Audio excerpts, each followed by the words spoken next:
अमर अग्रवाल जी, विकास की बात कर रहे हैं हम, बिलासपुर के उड़ान की बात कर रहे हैं। तो बिलासपुर को लेकर अभी कुछ बातें मंच से सामने आई। धर्मलाल कौशिक जी ने कहा कि वो देख रहे हैं कि फ्लाईओवर की जरूरत है, वो ये देख रहे हैं कि बिलासपुर में एयरपोर्ट होना चाहिए।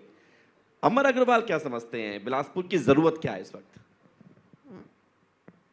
मुझे 98 से इस शहर का प्रतिनिधित्व करने का अवसर मिला बिलासपुर की जनता के द्वारा, और किसी भी शहर का विकास की कल्पना अगर हम एक एक हिस्से में करें तो मैं ऐसा मानता हूं कि वो शहर अपना एक महानगर का स्वरूप ले नहीं सकता। इसीलिए हमने 2003 में, जब भारतीय जनता पार्टी की सरकार थी, इस शहर का आने वाली ज़रूरतों के हिसाब से एक योजना बना के इस शहर का विकास की यात्रा प्रारंभ हुई। उसी दरमियान हाई कोर्ट आया, उसी दरमियान रेलवे जोन आया, उसी दरमियान कभी बिलासपुर नेशनल हाईवे से नहीं जुड़ा हुआ था, नेशनल हाईवे से जुड़ा, और उसी के दरमियान एनटीपीसी आया, हेल्थ के सेक्टर में अपोलो आया, उसी दरमियान में मेडिकल कॉलेज आया, कभी बिलासपुर में नहीं है, उसी दरमियान में सेंट्रल यूनिवर्सिटी बनी। तो ऐसे करके ये जो यात्रा प्रारंभ हुई 2003 से, वो यात्रा अनवरत चल रही है। और आज भी जो ज़रूरतें हैं समय के साथ, कि यातायात की है समस्या यहाँ एयर कनेक्टिविटी से जुड़े, वो भी बहुत ज़रूरी है इस शहर के फर्दर डेवलपमेंट के लिए। तो लेकिन हम सबके सामूहिक प्रयास से हमने इस शहर की इंटीग्रेटेड प्लानिंग कर रखी है, और कल भी हमारी माननीय मुख्यमंत्री जी की अध्यक्षता में, और डेवलपमेंट से जितने भी कंसर्न मिनिस्टर हैं वो सब रहेंगे, हम सारे विधायक रहेंगे, सांसद रहेंगे, और इस शहर के सारे जो विषय हैं उसका काम कैसे प्रारंभ हो और किस स्टेज में हो, वो हम चालू करेंगे। ये मैं आपको इसलिए रोक रहा हूं, बिलासपुर के सभी लोग यहां पर मौजूद हैं। कल बिलासपुर के विकास को लेकर एक रोड मैप तैयार होने जा रहा है, विधायक जी। बिल्कुल। और उस रोड मैप में आप लोग क्या चाहते हैं बिलासपुर के लिए, तो वो बात रख सकते हैं। अगर आप लोग कुछ सोच लीजिए, मैं 5 मिनट बाद आपके पास आऊंगा, और बताइएगा कि बिलासपुर में आपकी जरूरत क्या है। विधायक जी, इसी से जुड़ा हुआ मेरा एक सवाल है। अटल श्रीवास्तव जी अभी अभी कुछ देर पहले एक बात बोल के गए हैं कि आपको मंत्री बनना चाहिए था। अगर आप मंत्री बन जाते तो इस बिलासपुर का और तेजी से विकास होता। चलिए, पहले तो अटल जी का धन्यवाद कि विरोधी होने के बाद भी मेरे लिए अच्छा सोचते हैं। लेकिन आपके मन की बात तो नहीं सोचते हैं। देखिए, मैंने पहले ही कहा कि अगर मेरे प्रति सद्भावना रखते हैं विपक्षी होने के बाद, तो धन्यवाद है उनका। और ये अच्छी परंपरा है कि एक राजनीतिक से हट के हम एक दूसरे का सम्मान करें, और शायद उन्होंने मेरे से ही सीखा है ये परंपरा को, राजनीतिक शिष्टाचार निभाना। दूसरा, देखिए, जहाँ तक सवाल है पार्टी के अंदर कौन किस दायित्व में रहेगा, ये पार्टी का विषय होता है। जहाँ तक अगर मैं मेरा ही बात करूँ जी, मैं 5वीं बार यहाँ पर भारतीय जनता पार्टी का प्रतिनिधित्व कर रहा हूँ। इसके अलावा 15 साल तक मुझे पार्टी ने मंत्री बनने का अवसर दिया। और जहाँ तक सवाल है कि आज मेरा जो भी व्यक्तित्व है, जो कद दिखाई देता है, वो पार्टी ने ही बनाया है। और जहाँ तक सवाल है कि बिलासपुर का बेहतर होना, तो मैंने बताया कि कल जो मीटिंग हो रही है, मैं मंत्री रहूँगा नहीं रहूँगा वो तो पार्टी का विषय है, लेकिन एक विधायक के नाते भी हम सबके सामूहिक प्रयास से आगामी 30 साल की योजनाओं पे हम चर्चा कर रहे हैं। इससे बिलासपुर में जो विकास की प्रक्रिया है वो कहीं बाधित नहीं होती। और रही बात इसका है जो सब पार्टी के निर्णय हैं। नहीं तो आप ये जवाब कैसे देना चाहेंगे कि आप मंत्री होते तो ज़रा विकास करते या फिर विधायक के साथ भी उतने ही न्याय कर पा रहे न्यायधानी के साथ? नहीं नहीं, बिल्कुल। देखिए, भारतीय जनता पार्टी की सरकार है, जो भी मुख्यमंत्री हैं, हमारे मंत्री हैं, सब हमारे साथी हैं। हम्म, तो मैं मंत्री रहूं या न रहूं, उससे क्या फर्क पड़ता है। सवाल ये है कि उस कर्तव्य को अगर मैं निर्वहन नहीं कर पाता तो मैं 2 मिनट के लिए सोचता भी, जी। और मैं ऐसा मानता हूं कि मैं अपने कर्तव्य का निर्वहन कर पा रहा हूं। एक चर्चा और उठती है कि छत्तीसगढ़ में इन दिनों सियासत में जो वरिष्ठ विधायक हैं उनको इनडायरेक्टली मार्गदर्शन मंडल में शामिल कर दिया गया है, क्या ऐसा है? और फिर आप विधानसभा में बहुत नहीं, पुरजोर मैं- तरीके से उस आवाज को उठाते भी हैं। देखिए, जहाँ तक सवाल है, अब हम लोग सीनियर हैं, अगर कोई हमसे कोई बात पूछता है तो मार्गदर्शक ही कहा जा सकता है। और ये तो हम लोगों का सौभाग्य है कि हम किसी का मार्गदर्शन कर पा रहे हैं। कभी हमारा मार्गदर्शन किसी ने किया था, आज हम और किसी का मार्गदर्शन तो कर आप रहे ये हैं, मान और रहे हैं कि आज जो मार्गदर्शन मंडल में आप मार्गदर्शन हैं? प्राप्त कर रहे हैं, कल वो मार्गदर्शन करेंगे। ये तो चलने वाली सतत तो प्रक्रिया। आप ये मान रहे हैं कि मार्गदर्शन मंडल में ये तो बुरा बात क्या है इसमें? हाँ, इसमें बुरी बात क्या है? अगर मेरे को सीनियरिटी के कारण किसी को अपना अनुभव ट्रांसफर करना है, मैं तो राजनीतिक क्षेत्र में क्यों, अन्य क्षेत्र में भी अगर हम घर की व्यवस्था देखें, जब एक आदमी का अनुभव हो जाता है, वो नीचे वाली पीढ़ी को मार्गदर्शन करता लेकिन जब घर में मुखिया अनुभव अपना शेयर करता है तो घर के बाकी लोग डरते हैं। हम ये देख रहे हैं कि सरकार के लिए असहज स्थिति विधानसभा में हमारे वरिष्ठ विधायक ही खड़ी कर देते हैं। है। नहीं, मैं नहीं मानता। देखिए, उसको आप दूसरे एंगल से लेते हैं। देखिए, कहीं भी कोई असहज स्थिति नहीं है। एक विधायक के नाते हमारे कुछ कर्तव्य हैं। जैसे अगर मैं आज बिलासपुर क्षेत्र की जनता के बारे में बातचीत करूं, कुछ कमियों के बारे में, उसको ये मान लेना कि ये सरकार के लिए ठीक नहीं है, वो हमारा दायित्व है। मैं आज बिलासपुर के कोई विषय रहेंगे, निश्चित तौर पर विधानसभा क्या में कमियां हैं उठाऊंगा। बिलासपुर में? नहीं, मैंने एक उदाहरण नहीं, दिया। अभी कोई महसूस करते हैं आप? देखिए, बिलासपुर में देखिए विकास एक चलने वाली सतत प्रक्रिया है, और विकास कभी भी पूरा नहीं होता, चलते रहेगा, विषय बदलते रहते हैं। और इसीलिए कहा भी जाता है, एक कहावत है हमारे यहाँ, एक नैरेटिव है कि असंतुष्ट ब्राह्मण और संतुष्ट राजा कभी ठीक नहीं होता। मैं राजा मतलब जनप्रतिनिधि से कह रहा हूँ। अगर मैं संतुष्ट हो जाऊँ बिलासपुर के विकास से, ये तो चलने वाली एक प्रक्रिया है। हमेशा मैं बिलासपुर के विकास को लेके असंतुष्ट रहता हूँ, और बेहतर क्या हो, और बेहतर क्या हो, ये हमेशा प्रयत्न रहता है।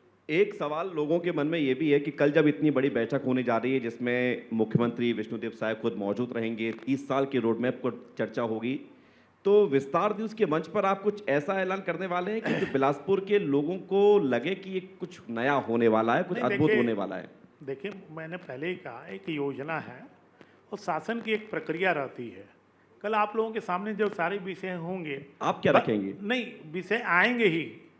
और जहाँ तक सवाल है कि बिलासपुर की जन भावनाओं का, मैं उनका जनप्रतिनिधि हूँ, रोज उनके बीच में रहता हूँ, मैं उनकी भावनाओं को जानता हूँ, और वो सारे विषय जो जनता की जन भावनाओं के विषय हैं, परेशानी महसूस करती है, वो सारा का समावेश कल की जो बैठक है उसमें है। अब थोड़ा सा और आगे बढ़ते हैं, कांग्रेस की तरफ चलते हैं। कांग्रेस विपक्ष की भूमिका निभा पा रही है छत्तीसगढ़ में?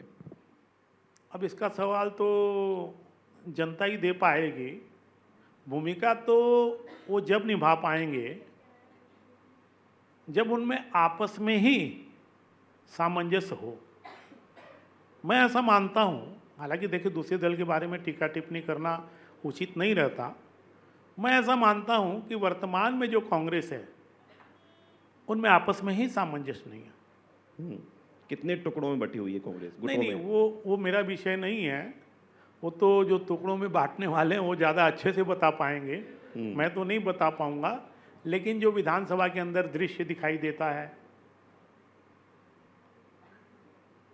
या बाहर जो उनके बयान आते हैं, या जो एक दूसरे के ऊपर टीका टिप्पणी नजर आती है, उससे लगता है कि कांग्रेस के अंदर सामंजस्य नहीं है। कांग्रेस में सामंजस्य नहीं है, मुझे ऐसा लगता है। और केंद्र सरकार ने जब जीएसटी की दरें कम की तो पूरे देश में एक उत्सव मनाया गया।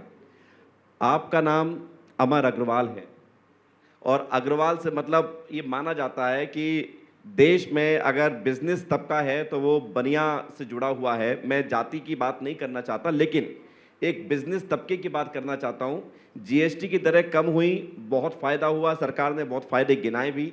आपने क्या महसूस किया? देखिए, मैं 2003 से लेके 2017 को जब ये जीएसटी लागू हुआ, मैं उस काउंसिल का मेंबर रहा हूँ। जी। इस देश के जीएसटी कानून बनाने में एक सदस्य के रूप में मेरी भूमिका रही है।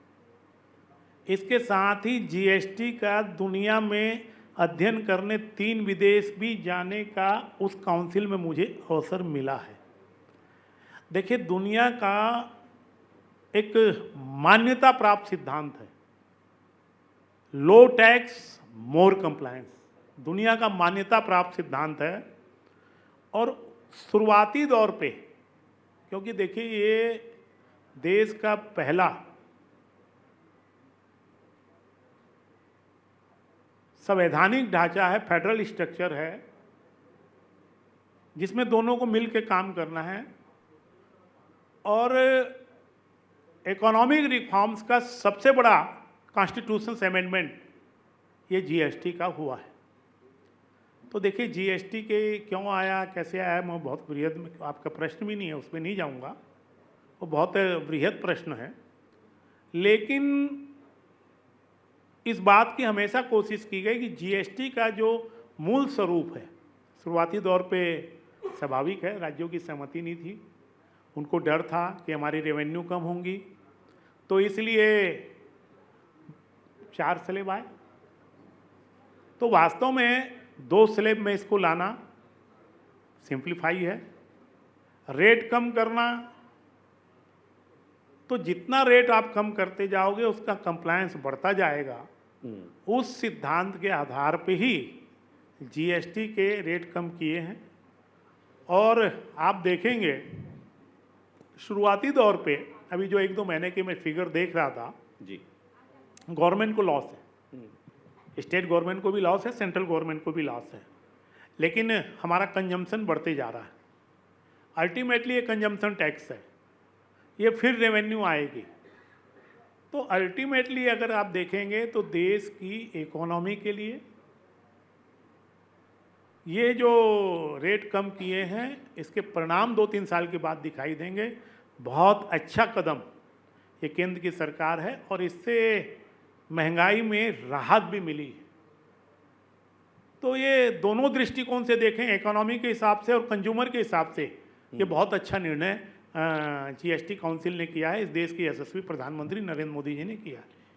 एक सवाल और ये भी है कि हाल ही में मनरेगा की जगह जीराम जी कानून आया, जीराम जी बिल आया और जीराम जी के तहत एक नई योजना लाई गई। कांग्रेस ने कहा कि महात्मा गांधी का नाम हटा दिया, इस योजना का मूल स्वरूप बदल दिया। इसको लेकर कांग्रेस देश भर में प्रदर्शन करेगी। छत्तीसगढ़ में भी जनवरी और फरवरी 2 महीने का प्लानिंग है कांग्रेस के विरोध प्रदर्शन। क्या वाकई में लोगों को समझ में आएगा जीराम जी, या मनरेगा से कुछ नुकसान हो जाएगा? नहीं, देखिए, जहाँ तक सवाल है, कांग्रेस लगभग पूरे देश में अब सिमटते जा रही है और मैं ये कहूँ कि क्षेत्रीय पार्टी के रूप में कन्वर्ट हो रही है तो अतिशयोक्ति नहीं है। वो यथार्थ में जो एक कहना चाहिए कि जनता के इशू उठा के अपनी प्रतिष्ठा को पाएं, मालूम नहीं कौन कौन से विषय आते हैं। कभी ईवीएम पे सवाल आते हैं, कभी एसआईआर पे सवाल आते हैं, कभी इलेक्शन कमीशन के आते हैं।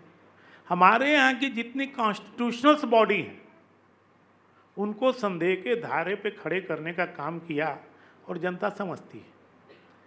तो यथार्थ के मुद्दे, अब जैसे मनरेगा है,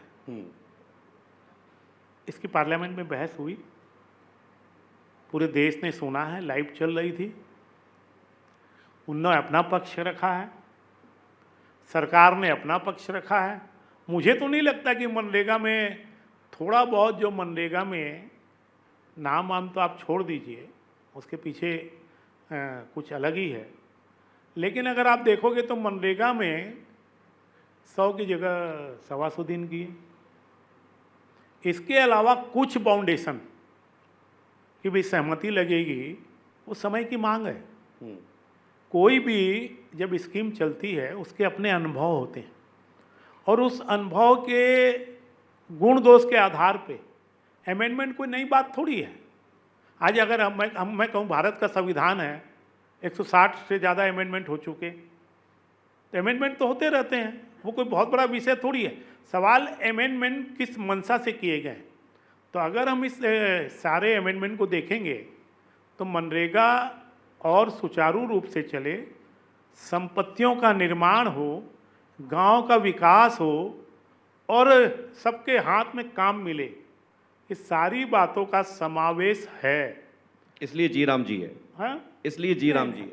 देखिए, जी राम जी तो एक कोड आया है, इसका फुल फॉर्म दूसरा है। हाँ। मालूम नहीं ये कांग्रेस के लोग राम जी से इतने भयाक्रांत क्यों हैं। राम जी का जहां नाम आता है ये घबराने लग जाते हैं, कपकपाने लग जाते हैं, हमारा क्या होगा। क्यों घबरा रहे हो भाई? राम जी तो जो है कृपा पात्र हैं, राम जी तो भगवान हैं, वो तो सबके ऊपर कृपा बरसाते हैं। लेकिन राम जी का नाम आते ही मालूम नहीं कांग्रेस को क्या हो जाता है, कपकपाने लग जाते हैं। अरे भाई, वो आपके भी आराध्य देव हैं। उसका फुल फॉर्म जो है इंग्लिश में दूसरा है, लेकिन अगर उसका शॉर्ट फॉर्म देंगे तो जी राम जी आता है। तो हम लोगों ने तो जी राम जी नहीं कहा, ये कांग्रेसियों ने ही इसमें राम आ गए, इसमें राम आ गए, इसमें राम आ गए। अरे कब सुधरोगे? पूरे देश के आराध्य देव हैं, आपके भी आराध्य देव हैं, मत डरो भाई, वो आपके ऊपर कृपा ही करेंगे। बिल्कुल। और आपने जो बात की है, जय जय श्री राम, जय जय श्री राम। तो ये आपने जो राम के साथ अपनी बात को समाप्त किया, बहुत बहुत आभार, बहुत बहुत धन्यवाद आपका अमर अग्रवाल जी। आपने विस्तार न्यूज के मंच पर अपनी बात चलिए, बहुत बहुत धन्यवाद है आपका।